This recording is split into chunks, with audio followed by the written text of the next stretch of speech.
بسم الله الرحمن الرحيم. اللهم صل على محمد وآل محمد.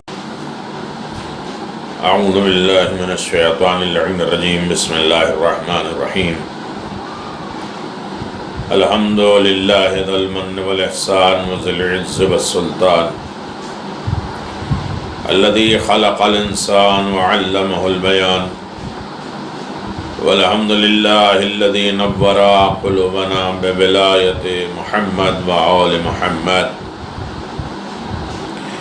وعلى آله الطيبين الطاهرين المعصومين المنتجبين ولعنة الله على أعدائهم من الآن إلى قيام يوم الدين. آمين يا رب العالمين. اما بعد فقد قال اللہ تبارک و تعالی فی قرآن مجید. بسم اللہ الرحمن الرحیم. من يعظم شعائر اللہ فإنها من تقوى القلوب. صدق اللہ العلی العظیم وصدق رسولہ النبی الکریم.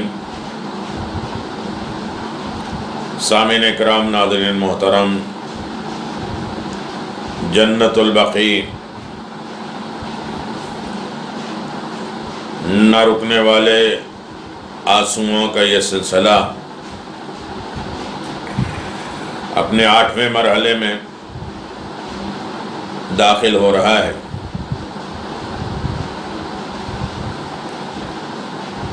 تیرہ سو 44 ہجری شیعوں کے لیے یہ سال کربلا سے کم نہیں ہے.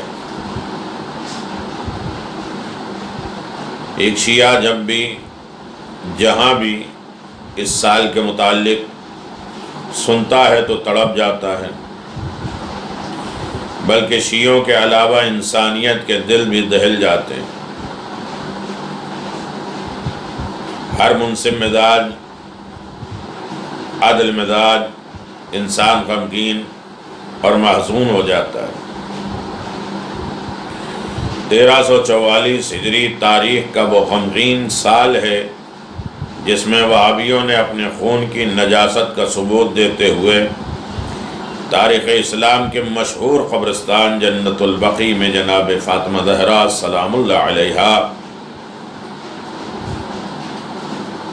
کے روضہ اقدس کے ساتھ ساتھ امام حسن مجتبیٰ علیہ السلام، امام زین العابدین علیہ السلام، امام محمد باقر علیہ السلام، امام جعفر صادق علیہ السلام، حضرت ام البنین سلام اللہ علیہا، رسول خدا کے فرزند جناب ابراہیم، امام جعفر صادق کے بیٹے جناب اسماعیل، حلیم سعدیہ، ازواج رسول عبداللہ ابن جعفر طیار اور عقیل ابن ابی طالب، شہدائے احد، عثمان ابن مظعون، مالک نافع، محمد حنفیہ، بہت زیادہ شخصیتیں موجود ہیں. اور اسی طریقے سے شہدائے احد جناب حمزہ، جنت المعلا جناب عبد المطلب، محسن اسلام جناب ابو طالب علیہ السلام، جس کی دولت و ثروت سے اسلام مالا مال ہوا، یعنی ملکۃ العرب جناب خدیجہ سلام اللہ علیہا کہ قبروں کو بھی خاک میں ملا دیا گیا. ظالموں نے مادر رسول صلی اللہ علیہ وسلم جناب آمنہ کی قبر کی بھی تخریب کی، اور جدہ میں قبر جناب حوا سلام اللہ علیہا کی بھی تخریب کی. اور اس کے علاوہ ظالم جابر گروہ مدینہ منورہ میں روضہ رسول صلی اللہ علیہ وسلم کی خاک کو خاک میں ملانے کی ساری تیاریاں کر چکا ہے. لیکن پھر بھی سوچ کے کہ کہیں دنیا کے سارے مسلمان ان کے خلاف نہ ہو جائیں، اپنے ارادے سے باز رہنا ظالموں نے بہتر سمجھا۔ مسجد کوثر، مسجد جن، مسجد ابی قیس، مسجد جبل نور، مسجد کبش، اور وہابیوں نے بے انتہا مساجد مقدس، مقامات تاریخ، گھروں، مزارات، نشانیاں جو اہل بیت علیہم الصلاۃ سے منسوب، روزوں کو گرا دیا اور نشان تک ختم کر دیا۔ اور اسی سال کربلا پہ بھی حملہ کیا اور ذریعہ مطہر کو ظالموں نے اکھاڑ دیا، اور حرم مطہر کے تمام جواہرات، نفیس اشیاء سب لوٹ کے لے کے گئے، اور تقریباً 7,000 علماء، فضلاء، سادات اور وہاں کے لوگوں نے بے رحمی سے قتل کر دیا گیا۔ پھر اس کے بعد یہ ظالم کردہ نجف اشرف کی جانب بڑھنے لگے، مگر وہاں پر موجود علی کے چاہنے والوں نے ان کے خیبر اور خندق یاد دلا دیا، جس کی وجہ سے وہ اس سے باز رہے اور اپنے ارادے کو پورا نہ کر پائے، وہاں سے بھاگنے پہ مجبور ہو گئے۔ پروردگار سے دعا ہے کہ جلد از جلد وارث آل محمد صلی اللہ علیہ وآلہ وسلم عجل فرجہم کو بھیج دے، تاکہ تمام جنت البقیع اور دیگر جگہوں پر بھی معصومین اور اولاد معصومین کا عالیشان روضہ اور امام کے حکم پر بنایا جائے، وہ سب نشانیاں باقی رکھی جائے جو اہل بیت سے وابستہ ہے۔ اللہم عجل ولیک الفرج، آمین یا رب العالمین۔ جناب فاطمہ زہرا سلام اللہ علیہا کے دشمنوں اور قاتلوں، جنت البقیع کے روضے مقدس کے منہدم کرنے والوں، آل سعود کی خبیثوں اور ملعونوں پر بے شمار لعنت ہو۔ اور یقیناً اللہ تبارک و تعالیٰ کی بے بہا نعمت ہے جنت البقیع، اور اسی جنت البقیع یقیناً ہمارے دلوں میں جنت بنی ہوئی ہے۔ ہمارے دلوں سے وہ چیزیں نہیں ختم کی جا سکتی۔ ہم احتجاج کرتے رہیں گے، احتجاج ہمارا شیوا ہے، احتجاج ہمارا حق ہے، اور یقیناً کبھی نہ کبھی رنگ لائے گا۔ ہم اس پر غور نہیں کرتے کہ اس سے فائدہ کیا ہے۔ فائدہ اور نفائدہ یہ ہمارے ہاتھ میں نہیں ہے، خالق اور مالک کے ہاتھ میں۔ اور یقیناً اثر دکھ رہا ہے۔ اثر دکھنے کا مطلب دنیا پریشان ہے، اس کے اثرات پوری دنیا پہ مرتب ہو رہے ہیں۔ یہ نفرت، یہ بغض، یہ بے عزتیاں اسلام کے چاہنے والوں کی، وہابیوں کی، یہ اس بات کی علامت ہے کہ شہزادی ناراض ہے۔ تو عرضی، سماوی، ہواوی بلائیں یہ سب آتی رہیں گی، اور اس میں یہ غرق ہوتے رہیں گے، حیران ہوتے رہیں گے۔ یہ وبا جو پھیلی ہے انہی سب ستموں سے۔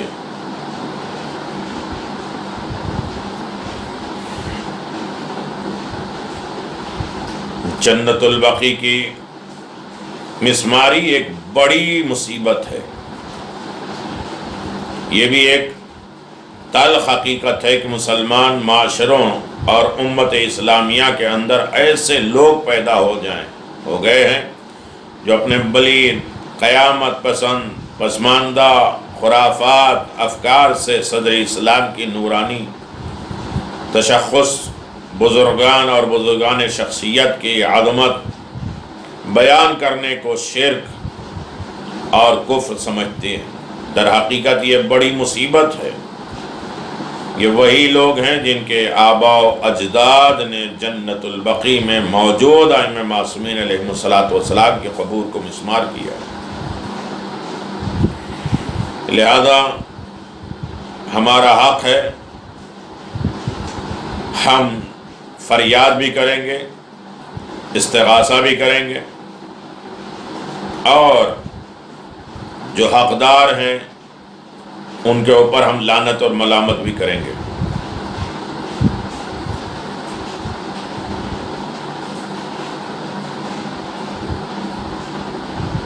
اور یقیناً آپ اندازہ لگائیں کہ 8 شوال یوم جنحت البقیع، یوم سیاہ، یوم احتجاج، یوم فریاد، یوم غم، پیغمبر اسلام صلی اللہ علیہ وسلم نے فرمایا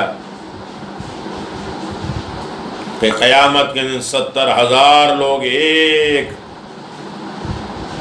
صفات کے ساتھ جنت البقیع میں محشور ہوں گے۔ عظیم ترین قبرستان۔ 8 ویڈیو میں سلسلے وار آپ تاریخ جنت البقیع سماعت فرما رہے ہیں اور دیکھ رہے ہیں۔ لعنت ہے وہابی اور سعودی مثل یہودیوں پر۔ جنت البقیع کے بعد وہابیوں کا سب سے بڑا ظلم نجف اشرف اور کربلا پر حملہ کرنا۔ اس واقعے کی تفصیل ڈاکٹر عبدالجواد کلید دار، جو خود کربلا کے رہنے والے ہیں اور روضہ امام حسین کے حفاظت کرنے والے ہیں، اپنی کتاب تاریخ کربلا و حائر حسینی میں تاریخ کربلا معلی سے کچھ اس طرح نقل کرتے ہیں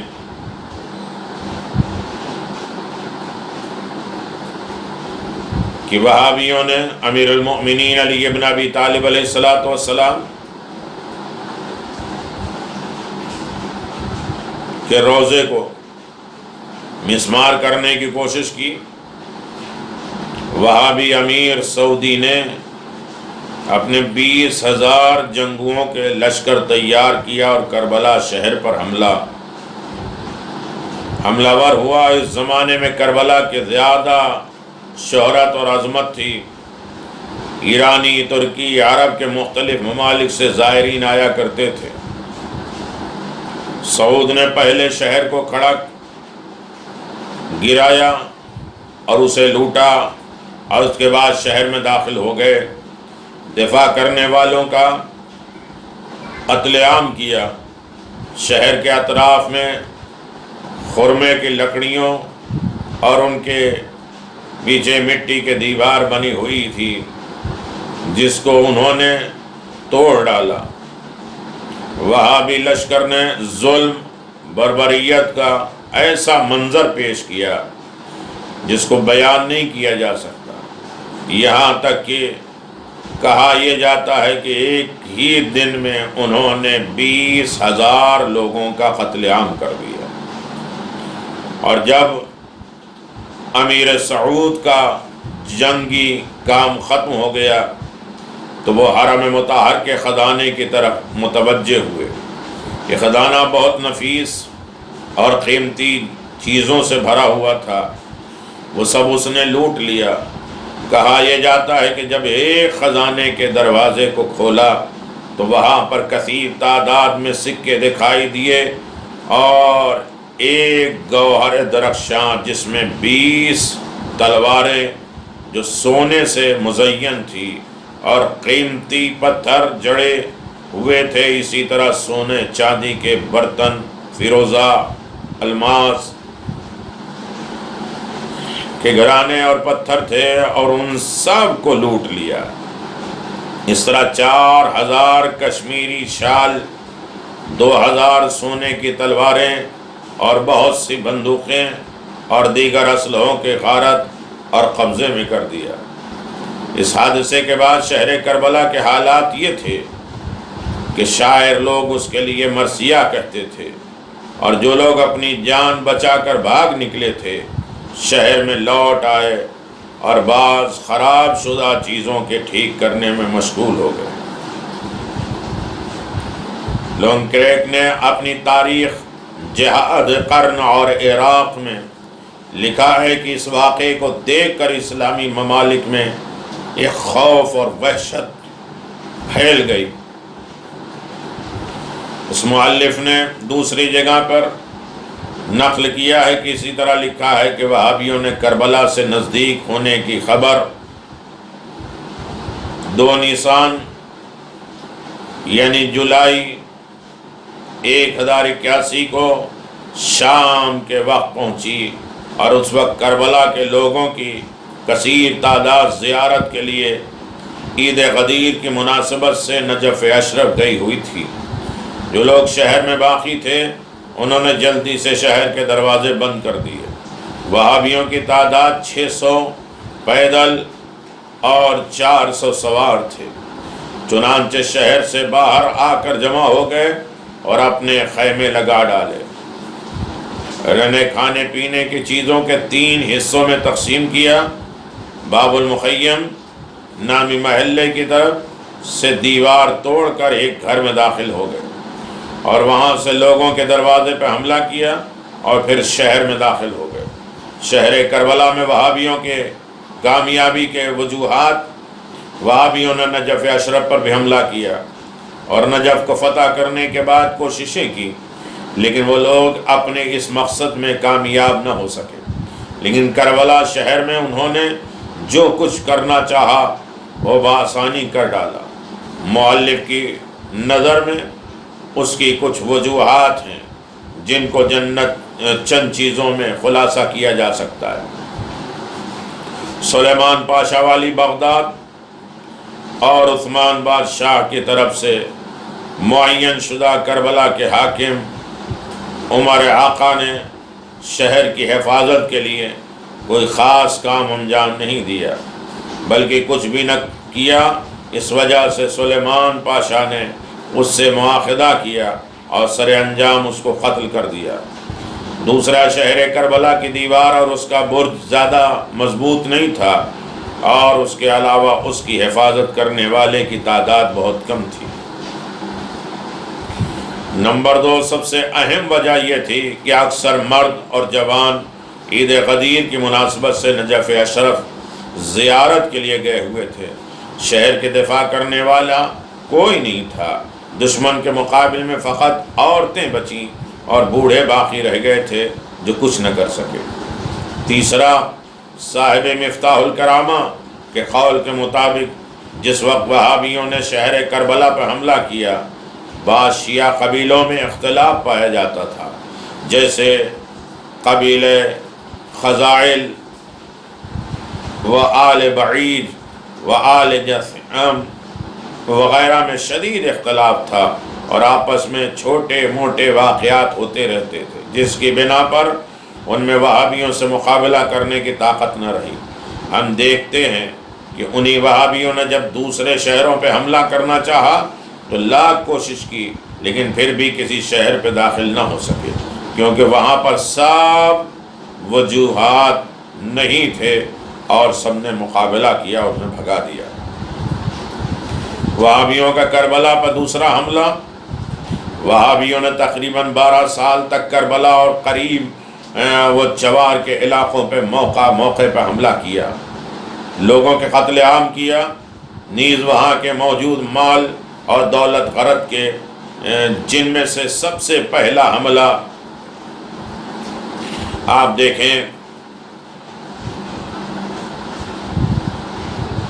1121 کا، جس کی تفصیل گزر چکی۔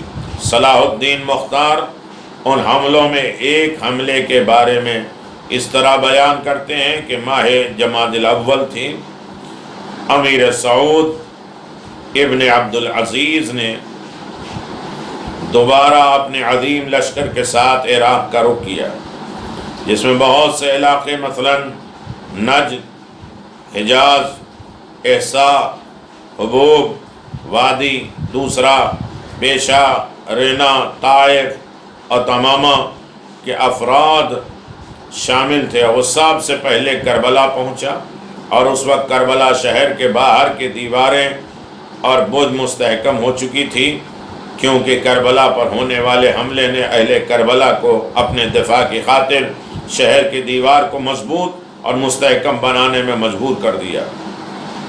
وہابیوں کے لشکر نے شہر پہ گولیاں چلائیں لیکن اس کا کوئی نتیجہ نہ نکلا، اور چونکہ اہل شہر نے اس وقت کے لیے اپنے دفاع کے بہت سی چیزوں کو جمع کر رکھا تھا، لہذا انہوں نے اپنے شہر کا دفاع کیا، اور امیر نے یہ دیکھ کر اپنے سپاہیوں کو حکم دیا کہ اپنے ساتھ لائی ہوئی سیڑھیوں کا استعمال کرے، چنانچہ انہوں نے سیڑھیاں لگا کر دیوار پر چڑھنا شروع کر دیا اور وہاں لشکر کربلا میں داخل ہو گئے۔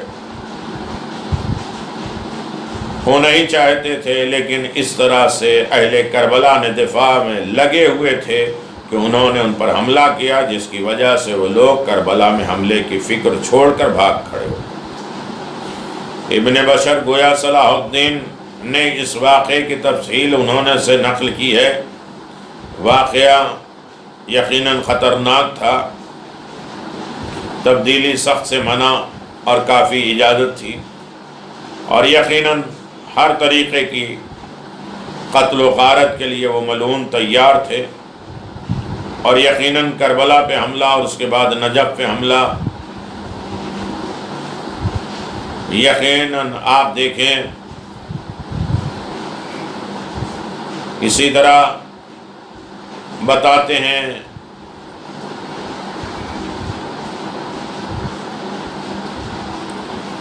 کہ بہت سے نام ہیں جن کا نام لیا جائے، تحمل کے ساتھ بھی نام لیا جا رہا ہے۔ عمر آقائے کربلا کا حاکم، وہابیوں کا ہم زبان اور رحم قول تھا۔ جب وہابیوں نے حملہ شروع کیا اور یہ نعرہ اقتل المشرکین واسبح الکافرون بلند کیا کہ اس وقت عمر ابن عبدالعزیز آقا ایک دیہات میں جا کر چھپا ہوا اور آخر کار سلیمان پاشا کے ہاتھوں قتل ہوا۔ اسی طرح بہت سی چیزیں ہیں، تاریخ نے لکھا ہے کہ نجف، کربلا، مدینہ، مکہ، طائف اور دیگر مقدسات اور روضے جو آل محمد سے منسوب تھے یا آل محمد کے مسکن رہے، ان سب کو ظالموں نے مسمار کر دیا، ان سب کو ختم کر دیا۔ خدا ان کی نسلوں کو اور ان کے مزاج کو، ان کی فکروں کو ختم کرے اور غارت کرے۔ یقیناً کبھی بھی اپنی فکر میں کامیاب نہ ہوں اور ایک دن پھر روضہ عالی شان بن کر زمانے میں قائم اور دائم رہے۔ تاریخ کے مستند حوالوں سے ثابت ہوتا ہے کہ اسلامی تاریخ اور اسلامی شخصیات کی قبور پر جو مزار مقدس بلند اور گنبد اور مینار کے ساتھ بنے ہوئے تھے، متعدد مورخین نے اپنے اظہارات اور سفر نامے میں اس کا تذکرہ کیا ہے، جن میں برطانوی مورخ رچرڈ بلٹن جو افغانی پاسپورٹ پہ عبداللہ کے فرضی نام سے سعودی عرب گیا، جون کین، دیگر معروف الرائے شامل ہیں، ان سب کو منہدم کر دیا گیا۔ اب وہاں سوائے ایک کھنڈرات کے کچھ باقی نہیں بچا۔ جنت البقیع کے پہلے انہدام کے بعد عثمانی سلطنت میں بنائی گئی مزارات، گنبد، مینار کو دوسرے مرحلے میں جب منہدم کیا گیا تو ان کی جگہ اس وقت شکستہ ریزہ رہ گئی، جس سے قبور کی نشاندہی کا اجمالی ذریعہ باقی رہ گیا۔ رفتہ رفتہ پتھروں کے ارد گرد کے تشخص بھی دھیمی پڑ گئی، اور پھر نوبت یہاں تک پہنچی کہ اب ایک بلند و بالا دیوار چاروں طرف بنی ہوئی اور باقی کے اطراف اور نچلی سطح میں سڑکیں بن چکی تھیں۔ اندرونی احاطہ بھی نئے راستے سے بنائے گئے تھے، اور تاریخی مقامات کے ارد گرد مخصوص انداز سے تشخص اور قبور کے تعین کے لیے حد بندی کی گئی۔ ایسا لگتا ہے جیسے یہاں کبھی نہ کوئی مزار تھا، نہ گنبد، نہ مینار، اور نہ ہی حرم و روضہ، کوئی صورت باقی نہیں ہے۔ بلکہ تمام مزارات کو سطح زمین سے برابر کر دیا گیا۔ جو ہی وقت گزرتا جاتا ہے وہاں قبور پہ پڑے ہوئے پتھر ادھر سے ادھر چلے جا رہے ہیں۔ ہر سال اس میں کچھ نہ کچھ فرق اور تبدیلیاں لایا کرتے ہیں۔ اگر یہی صورتحال باقی رہی تو ایک وقت آئے گا جب موجودہ صورتحال میں تبدیلی ہو جائے گی، اور جو معمولی نشان کے اسباب موجود ہیں وہ بھی ظالم باقی نہیں رہیں گے۔ اس سے پہلے یہ سب ہو، بیدار ہو جاؤ، ہوشیار ہو جاؤ، احتجاج کرو، فریاد کرو، ہر ممکن راستہ اپناؤ کہ جنت البقیع سر نو تعمیر ہو سکے۔ وآخر دعوانا الحمدللہ رب العالمین وصلی اللہ علی محمد وآل محمد وعجل فرج عالم۔ السلام علیکم ائمة الہدى ورحمة اللہ وبرکاتہ۔ استودعکم اللہ وأقرأ عليكم السلام۔ آمنا بالله وبالرسول وبما جئتم به ودللتم عليه اللهم فاكتبنا مع الشاهدين۔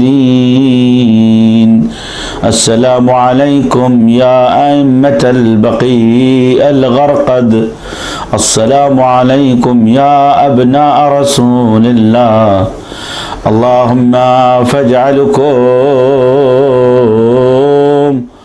اللهم فاجعلهم شفعاء في الدنيا والآخرة، واقبل فينا شفاعتهم، اللهم صل وسلم وبارك عليهم وأهل بيته الطاهرين۔